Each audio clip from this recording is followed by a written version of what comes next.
So, hi everyone, I'm Dr. Abhinav Srivastava and you are here at SCAP Robotics Online Education Portal.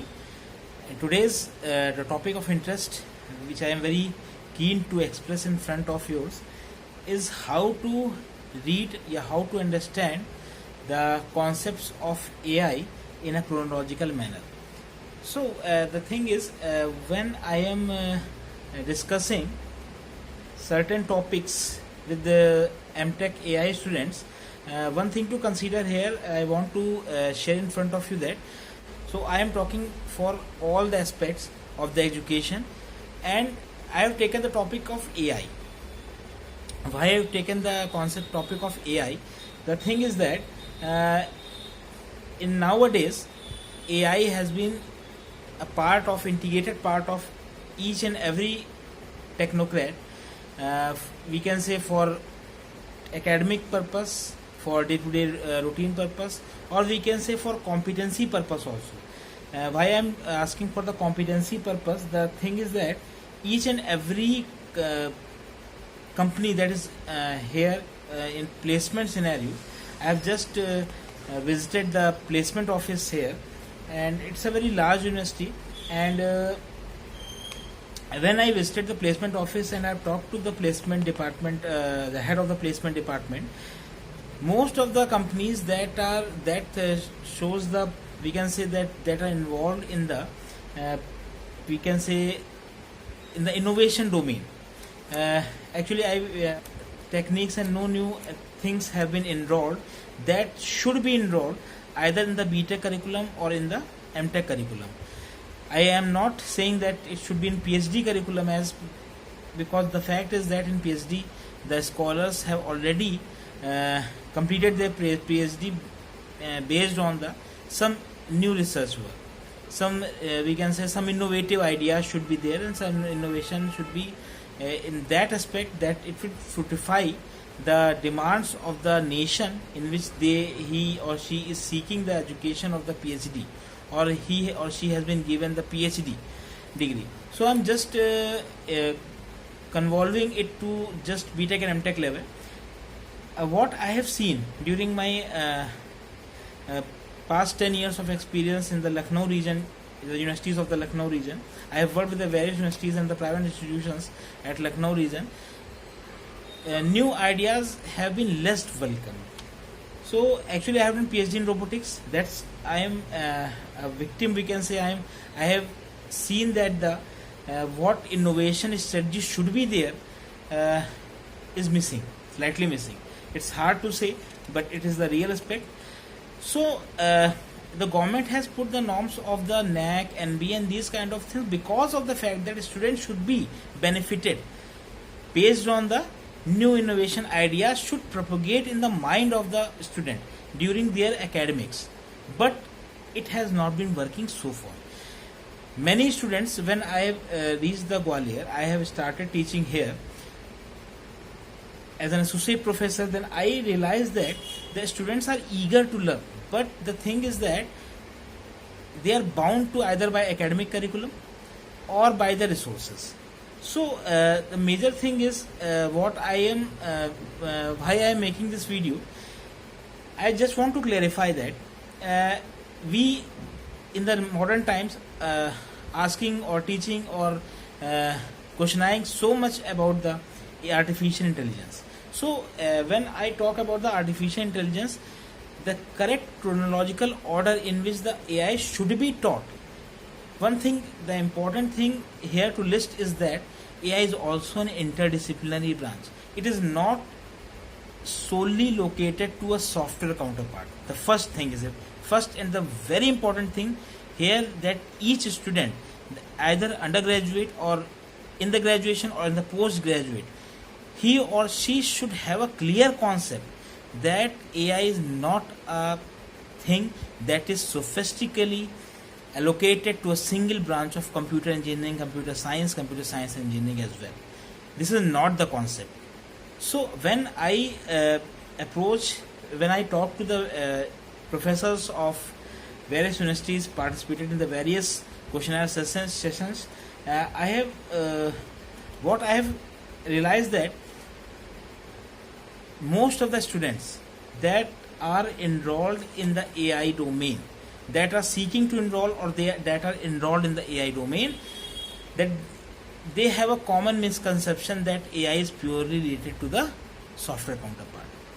This is the right thing, that nowadays we have gathered the application of the Chat GPT and these kind of things, but and we have seen that Chat GPT is operated on the software mode as well. But this is the beginning.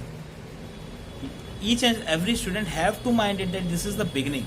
This is not the, we have now I am concluding that I am just stating that how we have to learn the artificial intelligence, and what is the real chronological order for learning the artificial intelligence, from where to start and from where to end.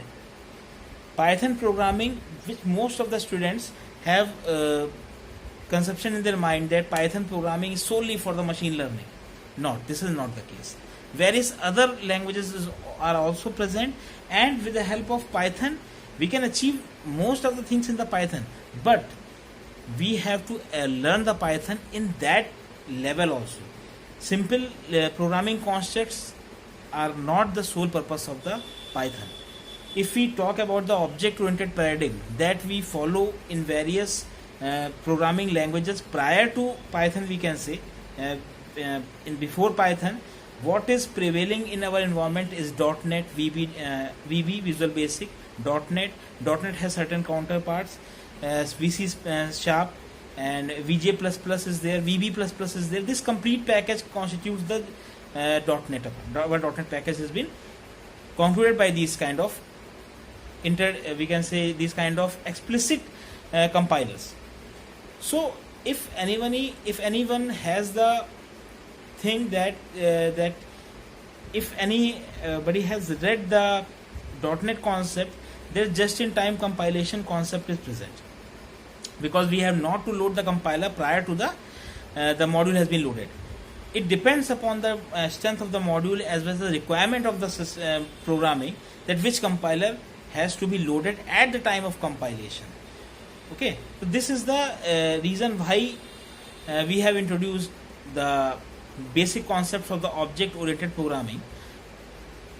Okay, so this is just-in-time compilation is advancement, and Python is one more advancement step towards the, we can say one more step ahead of the explicit programming, and we learn from the data itself, not from the programming.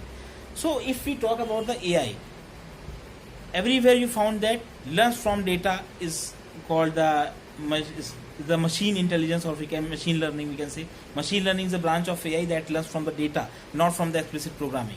This is the basic definition that has been written everywhere in the book, in various other books. Now from where we have to start to learn the AI, that is AI. So we have to start to learn the AI in the perspective that AI should be started by bifurcation. AI has three main parts. Right now we have A and I, that is narrow intelligence. Okay, narrow intelligence. Then we have AGI, that is artificial general intelligence. Okay, that is general intelligence. And this phase is ASI, that is artificial super intelligence. Okay, so the thing is that we have to start from basic definition of the AI, as well as what are the parts of the AI and where are we right now. This is the thing, this we have to think of. Okay, I have tilted the camera position as more broader range should be available for the aspirants. So I am just here listing that from where we have to start for the AI and where have to, we can say, we can't say we can end AI, but we can say we can advance to the latest trend to the AI. Okay, so start with the AI with its type. ANI, narrow intelligence is there, then general intelligence, AGI, then A super intelligence, ASI. Now the thing is, where are we right now, and where we are approaching, where we want to approach, and is ethically right to approach there or not. So this is the thing. When we talk about AI, that is the I have already stated that the when learning from data, is our requirement, or the applications where we learn from the data itself, not from the explicit programming. Here it is important to note that not from programming, but learning from data. Okay, so this is the basic definition of AI that is written in variety of the books. So we have to start from here. We have to, where currently we are staying. We are currently staying at this stage. Okay, we are currently here. Okay, currently here, and we want to propagate to this ASI aspect. Okay, what is in narrow intelligence? We generally call it as a weak AI. That is, we call the, in the current scenario, we will introduce it as a strong AI, deep AI, full AI. These are all the names of this AGI, general intelligence, for now only, because till now we have gathered only this perspective AGI. Now the thing is, what is the basic bifurcation for ANI, AGI and ASI? So ANI signifies the certain aspects of the learning from data where we are performing more heuristic techniques, less, or we can say not covering the cognitive abilities. If I rub this thing and start to explore the concept of ANI, if we take ANI, if we talk about ANI right now, that is a narrow intelligence. Okay, so narrow intelligence basically governs for we can say more heuristics and less or very less cognitive sciences. Okay, now the thing is what is heuristics and what is cognitive sciences. So if we learn basically by mapping each of my aspect from the associative memory, like what and how children learn from its basic childhood, that this is, if three vertices are there, then it would be a triangle. It would be a triangle. If circle is this type of structure is there, this is our circle. So these kind of things, these kind of patterns have been fed up into the child's mind. What we called in the AI, that mind is associative memory. Associative memory. And when each and every time the actuator, or we can say what will perform the action over the work part, if it consults regularly with the associative memory for the completion of the task, then this is basically mentioned in the engineering aspect as heuristics. That is the learning from the previous experience. Okay, so in ANI phase, most of the tasks are of repetitive type. Their output has been already determined. If we can say we have y1 and x1 pair, in which we can say that after executing on x1 we get y1, after executing on x2, or we can say if the input stimulus is x2 then the output is y2. We have to predict for an input stimulus xn that what would be the value of yn. Okay, so these kind of things comes under basically ANI. Here the repetitive task has been allotted. Most of the tasks are for repetitive manner. Okay, no independent thinking has been of much concern. So all these things comes under the ANI. If we talk about the applications, then application include, we have certain kind of chatbots, we have certain kind of repetitive task I have already listed. Okay, basically, and certain kind of, we can say, initials of the pattern recognition is also being covered. Initials of the pattern recognition. I am saying initials of the pattern recognition. Okay, because in the depth, then it will propagate to ANI to AGI. If I go deep in the pattern recognition, then it will converge to the AGI. Okay, so the thing is, here we exploit the previous outcomes in each and every time. In ANI, we have mapping with the associative memory aspects in all our tasks. So this is that is why it's called narrow intelligence, because here our intelligence is very narrow. We will produce output for only those tasks that are related to the that are not independent, that are related to the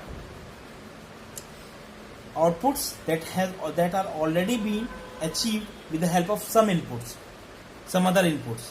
So if we already have x2 to y2 pair, x1 to yn pair, and we predict for xn based on these kind of things, that what will be the yn. Okay, this is the ANI. So we have to start from here itself. That is what is ANI.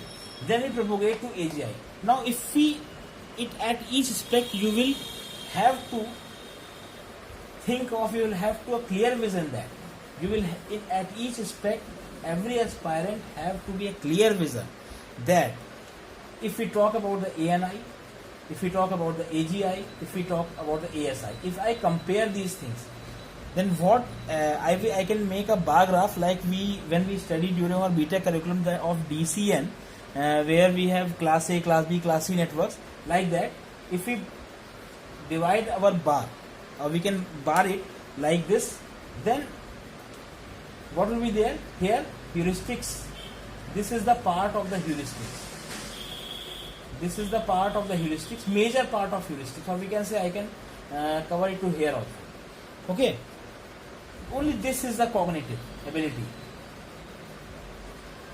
And if in certain applications that might also not be present. Okay, fully heuristic, you can say fully heuristic. If I draw this as pure heuristic chart, this is all is heuristic and no cognitive. So all are the heuristic, no cognitive, that governs the ANI. Okay. Now, if we compare it with AGI, if I compare it with the AGI, now AGI has more than 50%.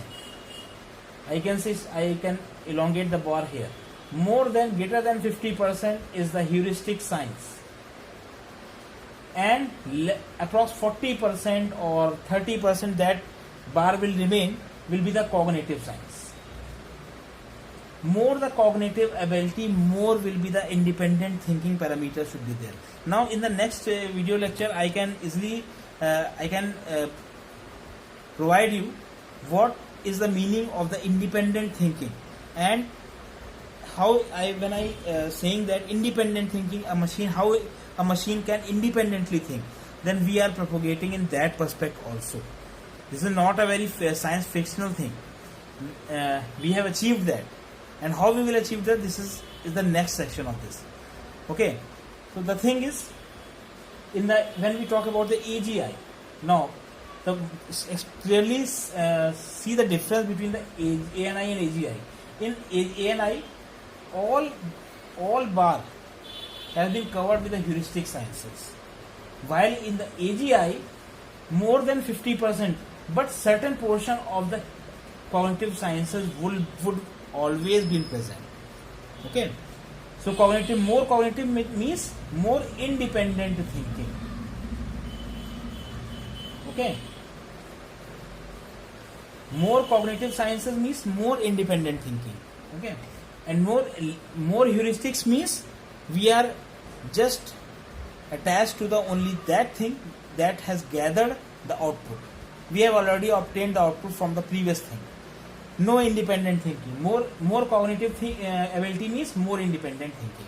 So this is the basic difference between AGI and NI.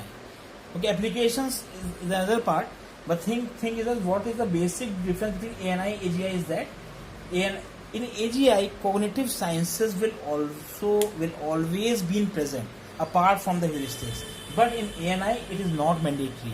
Might be possible that the whole of the thinking phenomena is basically governed with the heuristic science as well. Okay, this is the basic between the ANI and AGI. So we are just in the process of balancing the heuristics and cognitive abilities by machine intelligence, or we can say by artificial intelligence. So we are just propagating that we are using less heuristics and more cognitive abilities, so that independent thinking would be easily possible. So this is the main in how we have to start from the phases of AI. And if we talk about the ASI, that ASI covers whole of the cognitive sciences. No heuristics, whole of the cognitive sciences. In the independent thinking, here it is independent thinking. Okay. So this is the basic where we have to start from the ANI, AGI and ASI. Now the thing, very important thing that I have discussed, that AGI now has been called as full AI, deep AI, but it would not remain same in the next 10 years from now, because in that case when we explore the ASI, when we totally perform the machine to independently think, then now ASI will be the full AI or deep AI. Okay, now it will not be what currently AGI has been incorporated as the full and strong AI. Now when we achieve, now we are in this phase. When we achieve this, then this will be the full AI, deep AI, because here independent whole of the task has been performed by the independent thinking, and no heuristics, only cognitive sciences has been used for decision making. Now this is the first part of this video. Yeah. Okay. Thank you. Thank you, listening.